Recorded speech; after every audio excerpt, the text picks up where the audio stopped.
Everybody, Michael here from Replica Airguns with another Q&A video. I haven't done one for a while, and this one is entitled Replica Airguns Frequently Asked Ammunition Related Questions. So we're going to dive into propellant, so like CO2, green gas, that kind of stuff. Maybe not so much compressed air, but we'll talk a little bit about everything. And we're going to talk mostly about the actual ammunition, pellets, airsoft BBs, steel BBs, things like that. So most of the common questions related to those things. Now, before I get started, this is going to be the only video this week as I am prepping for a fitness contest, and I actually get pretty busy when I'm doing this. There's so much going on in terms of getting ready, a lot of exercise, a lot of meal prep, a lot of just things running around doing stuff. And to be honest, in such a low calorie deficit, so I'm not eating very much in preparation for the show, just what you have to do, especially a week out. We're just under a week out, that my brain doesn't work so good. So making videos is quite a challenge, trying to stay on top of what I'm trying to think about. So there might be a few cuts in this video as I stumble through it and try to remember what I'm talking about. I do have some cheat sheet here, and I'll follow it. And I'm sure there's questions that I've probably forgotten to even put on here that I should have, but let's get to it. So, can you remove a 12-gram CO2? Now these are, sorry, here I am already out of line with what I want to talk about. These are the most common questions. These aren't all the questions. These are like just some of the ones that come to mind because I hear them over and over again. I see them in the posts.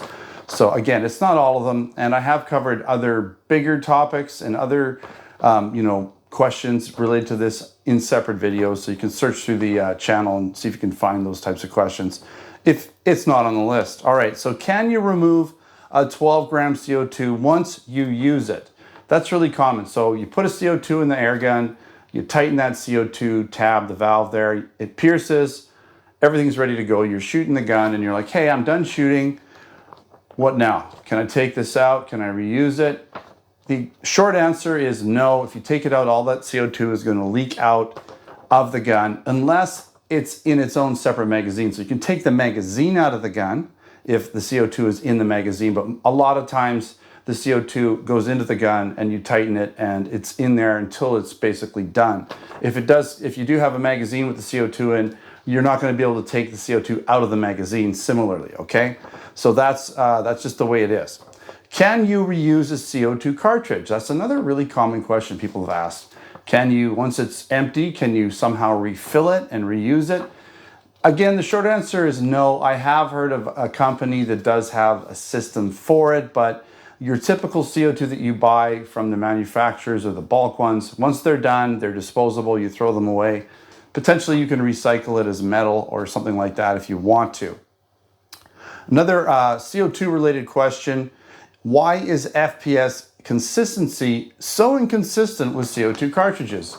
So sometimes you could be shooting a gun or different guns and get totally different results. Now, if the guns are using, let's say they have the same length barrel, the valves are working the same, everything's working the same, technically you should get the same results, but other things can play into the FPS, and that's the temperature that you're shooting in. If it's really cold, you'll get slower readings with a CO2 gun or any type of gas gun that uses gas, so green gas, propane gas.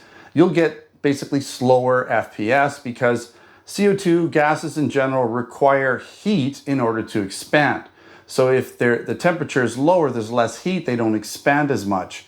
And so this affects the FPS in terms of what the actual temperature is in the room or shooting condition.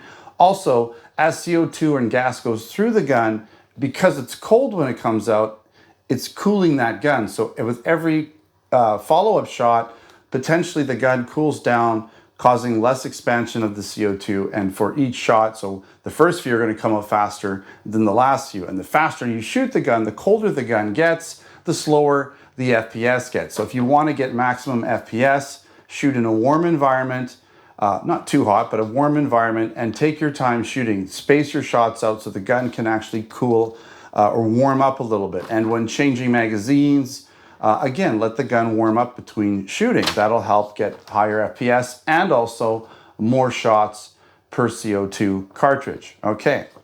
What is the difference between green gas and CO2? So we're on the gases right now. And so green gas and CO2, essentially CO2 is a different type of gas. It just happens to expand a little bit quicker, a little bit more than green gas. Now green gas essentially is propane. It's propane gas. So propane, you can use propane in green gas guns. I'm not going to use a lot of props today because I just don't have a lot of time to play around with stuff. But this is propane gas with a little tip that allows you to put it into a green gas gun. It's like a tip that you put on there, so you're not just using this for your camp stove. And it works perfectly fine. The only disadvantage to this is that it stinks because propane has that egg smell to it, whereas green gas doesn't. Not a big deal if you don't mind the smell of rotten eggs when you're shooting your gun. This can be a more cost-effective way of doing it because propane in bulk is a little cheaper. And you can even refill these with those little refill tubes and fill this right up and really keep your CO2 costs, your gas costs down. Now green gas, because it also doesn't, it's not that it just doesn't have that stinky smell to it. Typically green gas will have a lubricant in it, so if you are using green gas, you don't have to use lubricants in your gun. But you can obviously buy a lubricant and add that to, you know, put it on the tip of the CO or where you're putting it in, like the nozzle there, and add some lubricant to guns if you're just using the propane. Now I'm not going to get too much into what's the difference between like spring piston, PCP, pump, and all that stuff. So there's air guns that use air that don't use gases like this or CO2. And typically how that works is a spring which pushes the air, compresses the air. So the spring is cocked. And when you let the spring out, it compresses the air in that little tube that it's pushing on, causing pressure, which then shoots the pellet. There's pump guns that you pump up, so you pump them up in order to get the pressure in the gun, and then you release all that pressure with the trigger. So they have a reservoir where the air, not gas, but actually compressed air is housed. There's PCP guns, which basically you pre-pressurize some sort of a canister like this guy here, right? And you use a pump or scuba tanks or like a scuba pressurized system to pressurize this. You 3,000, sometimes 3,000, sometimes 4,500 psi, and this will go for quite a while. Now the advantage to air, right, so spring piston pump or PCP, is that you don't have that drop off in FPS dependent on temperature because you're not having to expand gas. The gas is already expanded, the gas is already pressurized in the system, okay? Hope that makes sense. I'm probably not making as much sense as I usually do. Maybe I don't make sense any of the time. I don't know. Anyways, hopefully you understand that. Okay, so we're going to get into more like pellets, BBs, you know, airsoft, all that kind of like the actual ammunition, not the propellant.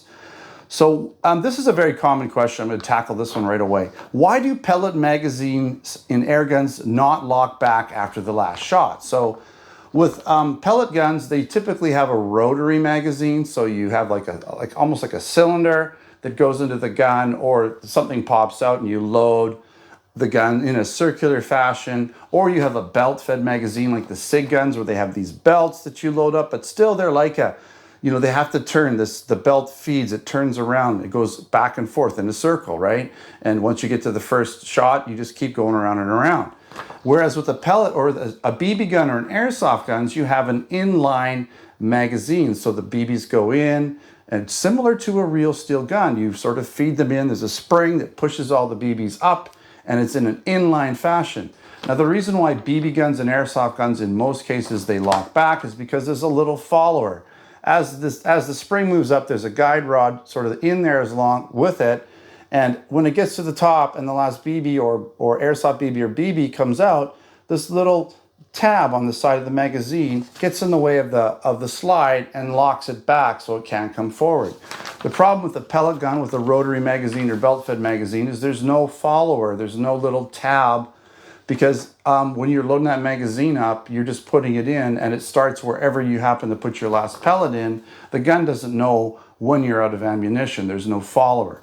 So maybe a company can make a system where you load it up, and so when you put that magazine in, there's like a follower that starts on the right side, and as it comes around, it then gets to the other side and locks out the slide. That would be cool, and I think it would be possible if someone would have the ingenuity to figure that out. Okay, can you use steel BBs in an air gun? in an airsoft gun, and plastic BBs in a BB gun. So the question is a lot of people that are shooting have, say, steel BB pistol that shoots 4.5 millimeter steel BBs. Sometimes they want to use these guns for airsoft, so they're like, can you get like airsoft BBs? That's the one common question. And the answer is yes, but it's not ideal, because what's going to happen is you're going to have a smaller, denser airsoft BB that's smaller diameter and more dense, and that is going to be more likely to pierce skin and materials and stuff than a bigger, lighter plastic BB, okay?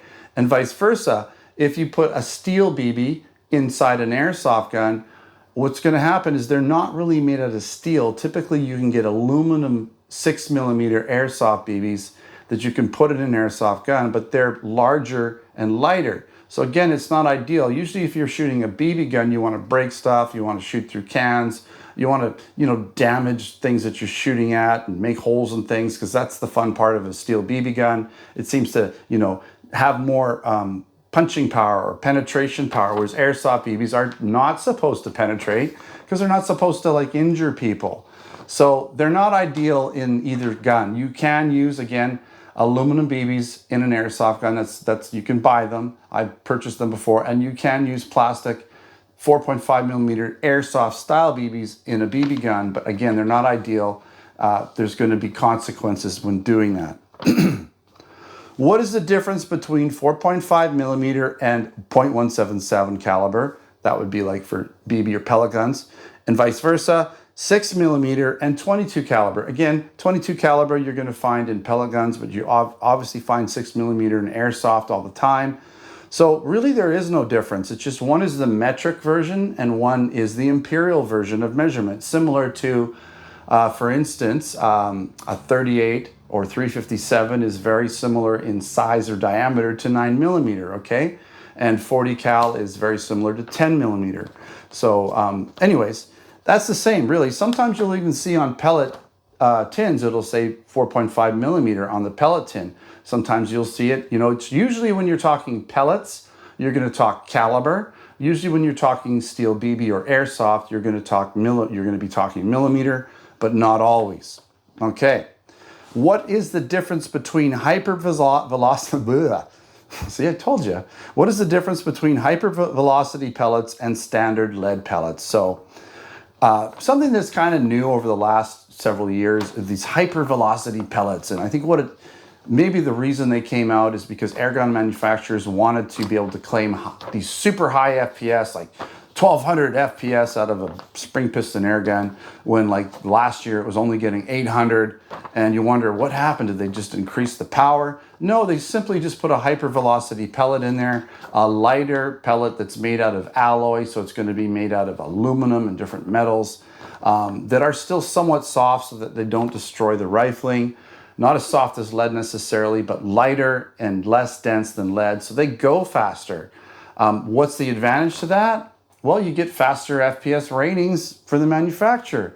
I'm not a big fan of hypervelocity pellets because I think you're getting a faster pellet that when it hits the target isn't doing any more damage necessarily than the lead pellet would do.